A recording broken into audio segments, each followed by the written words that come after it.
Hello everyone, welcome back to my channel. तो इस video से हम स्टार्ट करने वाले हैं इंडियन इकोनॉमी। वैसे तो इंडियन इकोनॉमी गवर्नमेंट एग्जाम्स के लिए बहुत ज्यादा टफ माना जाता है। बहुत सारे स्टूडेंट्स इंडियन इकोनॉमी को कवर ही नहीं करके जाते क्योंकि उनको समझ ही नहीं आती।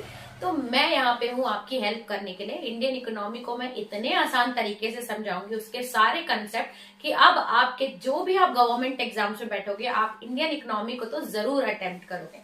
तो हम इस लेक्चर से यानी कि इस चैनल से हम लोग बेसिक से स्टार्ट करेंगे इंडियन इकोनॉमी। आजकल का जो गवर्नमेंट एग्जाम्स का कंसेप्ट हो गया है या पैटर्न जो हो गया है वो आप सब जानते होंगे कि उसमें स्टेटमेंट बेस्ड बहुत ज्यादा क्वेश्चन देते हैं और हार्डली कोई ऐसे एग्जाम्स है जिसमें क्वेश्चंस रिपीट हो रहे हैं। नया पैटर्न आ रहा है क्योंकि जितने ज्यादा रिसोर्सेज बढ़ रहे हैं उतने ज्यादा कॉम्पिटिटिव लेवल भी बढ़ते जा रहा है एग्जाम्स का। तो यानी कि अब हमें इतना जानना है कि आजकल के एग्जाम्स में आपको जब तक कंसेप्ट सारी चीजों का क्लियर नहीं होगा आप क्वेश्चंस को अटेम्प्ट नहीं कर पाएंगे, क्योंकि reason assertion, statement based question, matching ऐसे रहती है। इसके लिए आपको सब आना चाहिए। तो इस वीडियो में मैं इंडियन इकोनॉमी को पूरा आपको जीरो लेवल से, बोलते हैं ना zero to hero, zero level से आपको मैं पढ़ाऊंगी इंडियन इकोनॉमी और हर एक वर्ड, टर्मिनोलॉजीज, कीवर्ड्स का मतलब बताऊंगी ताकि आपसे सारे क्वेश्चंस बन जाएं। तो स्टार्ट करेंगे हम लोग इंट्रोडक्शन से। इंट्रोडक्शन आज देखेंगे कि इकोनॉमी का मतलब क्या होता है और उसमें बहुत सारे क्या क्या कीवर्ड्स आते हैं वो। तो चलिए स्टार्ट करते हैं। आई होप आपको इस वीडियो में काफी कंसेप्ट क्लियर होने वाले हैं। तो स्टार्ट करते हैं। सबसे पहला हमारा टॉपिक है कि ये इंडियन इकोनॉमी भूल जाइए, ये इकोनॉमी का मतलब क्या होता है। तो इसका ना मैं आपको एक एग्जांपल देती हूँ। जैसे कि हम घरों में फैमिली है, फैमिली का हम एग्जांपल लेते हैं कि फैमिली में पैसा अर्न करते हैं। अर्न करने के बाद कोई भी, जैसे हमारा घर है उसमें ही हम पैसे कमाते हैं। कमाने के बाद हम उसको स्पेंड करते हैं। स्पेंड करने के बाद कुछ बचता है तो सेव करते हैं। तो ये हमारी घर की इकोनॉमी है, यानी कि एक फैमिली की इकोनॉमी ऐसे चलती है कि कमाया, खर्च किया और सेव किया। वैसे ही अगर इंडिया में भी पैसा जनरेट होता है, पैसा यूटिलाइज होता है और कुछ पैसा फिर से इन्वेस्ट या सेव होता है। तो इकोनॉमी में जो बजट है या पैसे का, जैसे हमारा एक घर है उसमें हम पैसे का मैनेजमेंट करते हैं, वैसे ही कंट्री में भी पैसे का मैनेजमेंट होता है और उसकी ही पढ़ाई को हम इकोनॉमी बोलते हैं। तो आई होप आपको इस वर्ड का मतलब समझ में आ गया होगा और इस सब्जेक्ट का मतलब भी आपको समझ में आ गया होगा कि इस सब्जेक्ट में हमको पढ़ना क्या है। तो अब बुकिश लैंग्वेज से थ्योरेटिकल पार्ट में इकोनॉमी का मतलब क्या होता है। इकोनॉमी एक ऐसा सिस्टम है जिसमें हम सामान बनाते हैं, प्रोडक्शन, डिस्ट्रीब्यूशन और कंजप्शन। ठीक है, सामान बना, डिस्ट्रीब्यूट हुआ और कंज्यूम हुआ, प्रोडक्शन, डिस्ट्रीब्यूशन ऑफ कंजप्शन, ये चलता है of goods and services in a country. एक कंट्री में गुड्स एंड सर्विसेज का ये तीनों स्टेप्स चलता है। ठीक है, इसी तीनों स्टेप, प्रोडक्शन, डिस्ट्रीब्यूशन और कंजप्शन, ठीक है, इसी तीनों स्टेप्स को बेसिक इकोनॉमिक एक्टिविटीज भी बोलते हैं। यानी कि अगर आपको घर को चलाना है तो कमाना, कंज्यूम करना और डिस्ट्रीब्यूट करना या रिसोर्स को यूटिलाइज करना होता होगा, कंजप्शन को यूटिलाइजेशन भी बोल सकते हैं। वैसे ही इकोनॉमी जब चलती है तो उसमें सामान प्रोड्यूस होता है, फिर कस्टमर तक वो डिस्ट्रीब्यूट होता है ट्रांसपोर्टेशन के थ्रू, और फिर जैसे ही वो डिस्ट्रीब्यूट होता है वो कंज्यूम होता है। जैसे कि यहाँ पे एक फैक्ट्री है, फैक्ट्री में सामान बन रहा है, सामान बनने के बाद इसको क्या किया जाता है, ट्रांसपोर्ट किया जाता है, यानी कि अलग अलग जहां पे उसकी जरूरत है वहां भेजा जाता है। ट्रांसपोर्टेशन के बाद जहां पे भी कंज्यूमर है, कंज्यूमर इसको कंज्यूम जैसे ही करता है हमारा इकोनॉमिक प्रोसेस कंप्लीट हो जाता है। और देखा जाए कि इसी प्रोडक्शन से, इसी ट्रांसपोर्टेशन से और इसी कंजप्शन से ही हमारी इकोनॉमी चलती है। यानी कि अगर ये ना हो तो हमारी इकोनॉमी में पैसा जनरेट नहीं हो पाएगा। तो ये बोल सकते हैं पैसा भी इसी से ही जनरेट होता है क्योंकि लोग कंज्यूम करते हैं, प्रोड्यूस करते हैं। ठीक है, तो आई होप आपको इकोनॉमी का मतलब समझ में आ गया। और अगर इकोनॉमिक एक्टिविटीज में जो बेसिक है वो प्रोडक्शन, डिस्ट्रीब्यूशन ऑफ कंजप्शन आता है, ये याद रखिएगा। ठीक है, अब जैसे कि मैंने आपको इकोनॉमी का मतलब समझाया था, उसका एग्जाम्पल है जैसे father earns money, father earn money, उसके बाद उनको मैनेज किया जाता है। ठीक है, यहाँ पे प्रोडक्शन हो रहा है, ठीक है, और यहाँ पे उसको एक्सपेंसेस, जो भी खर्चे हैं आप मैनेज कर रहे हो, यानी कि हम लोग ये बोल सकते हैं कि यहाँ पे रिसोर्स का यूटिलाइजेशन हो रहा है। ठीक है, जितने भी हमारी कंट्री के पर्सपेक्टिव से देखेंगे, घर के पर्सपेक्टिव से है, अर्न मनी, आप अपने खर्चे मैनेज करते हो, और जो बाकी पैसा है जो कमा रहे हैं उसको चिल्ड्रन अपने स्टडी करते हैं, बच्चे घर का पैसा यूज करते हैं, और या तो फिर फूड हम कंज्यूम करते हैं। ठीक है, तो इसलिए अगर ये तो घर के पर्सपेक्टिव से है, इकोनॉमी के पर्सपेक्टिव से देखें तो प्रोडक्शन, फिर रिसोर्स का यूटिलाइजेशन, और उसके बाद लास्ट में आएगा कंजप्शन। ठीक है, तो प्रोडक्शन, रिसोर्स यूटिलाइजेशन और कंजप्शन, ये जैसे ही घर में चलता है, ये फैमिली की इकोनॉमी है, और कंट्री की इकोनॉमी ये प्रोडक्शन होता है, रिसोर्स यूटिलाइजेशन और कंजप्शन। ठीक है, अब कुछ टर्म्स हैं। अब जैसे मैंने आपको फैमिली का एग्जांपल देके समझाया ना, वैसे ही फैमिली में जो हम पैसा कमा रहे हैं उनको इनकम बोलते हैं। ठीक है, घर की बात है, यहाँ पे फैमिली है, हाउस होल्ड भी बोल सकते हैं, हम इनको इनकम बोलते हैं। लेकिन अगर आप कंट्री की पर्सपेक्टिव से पढ़ोगे तो आप नेशनल इनकम पढ़ोगे। ठीक है, घर में जो हमारे खर्चे होते हैं उनको एक्सपेंसेस बोला जाता है, लेकिन कंट्री के टर्म्स पे हम उसको गवर्नमेंट एक्सपेंडिचर बोलते हैं, जो सरकार खर्चा करती है। उसके बाद सेविंग घर में बोलते हैं, और अगर कंट्री के टर्म्स पे आप पढ़ रहे हो तो उसको नेशनल सेविंग बोलेंगे।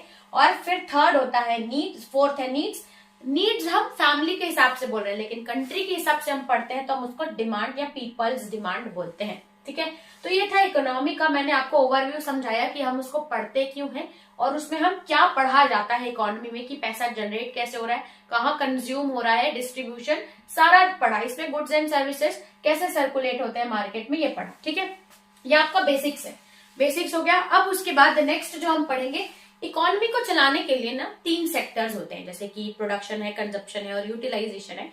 ये पूरे प्रोसेस को, जैसे यहाँ से सामान बना और कस्टमर तक पहुंचाने में कुछ कुछ स्टेप्स लगते हैं, यानी कि इकोनॉमी को चलाने के लिए स्टेप्स लगते हैं, जिनको हम 3 सेक्टर्स ऑफ इकोनॉमी बोलते हैं। ठीक है, तो पहला सेक्टर है प्राइमरी, सेकेंडरी और टर्शरी। कभी कभी ये क्वेश्चन आता है कि मैन्युफैक्चरिंग जो है वो कौन से सेक्टर से है, या माइनिंग होती है वो कौन से सेक्टर से है, एनिमल हस्बेंड्री, जब हम एनिमल्स को पालते हैं, उनका पोषण करते हैं और उनके जो गुड्स होते हैं, एनिमल प्रोडक्ट्स होते हैं, वो बेचते हैं, वो कौन से सेक्टर में आता है।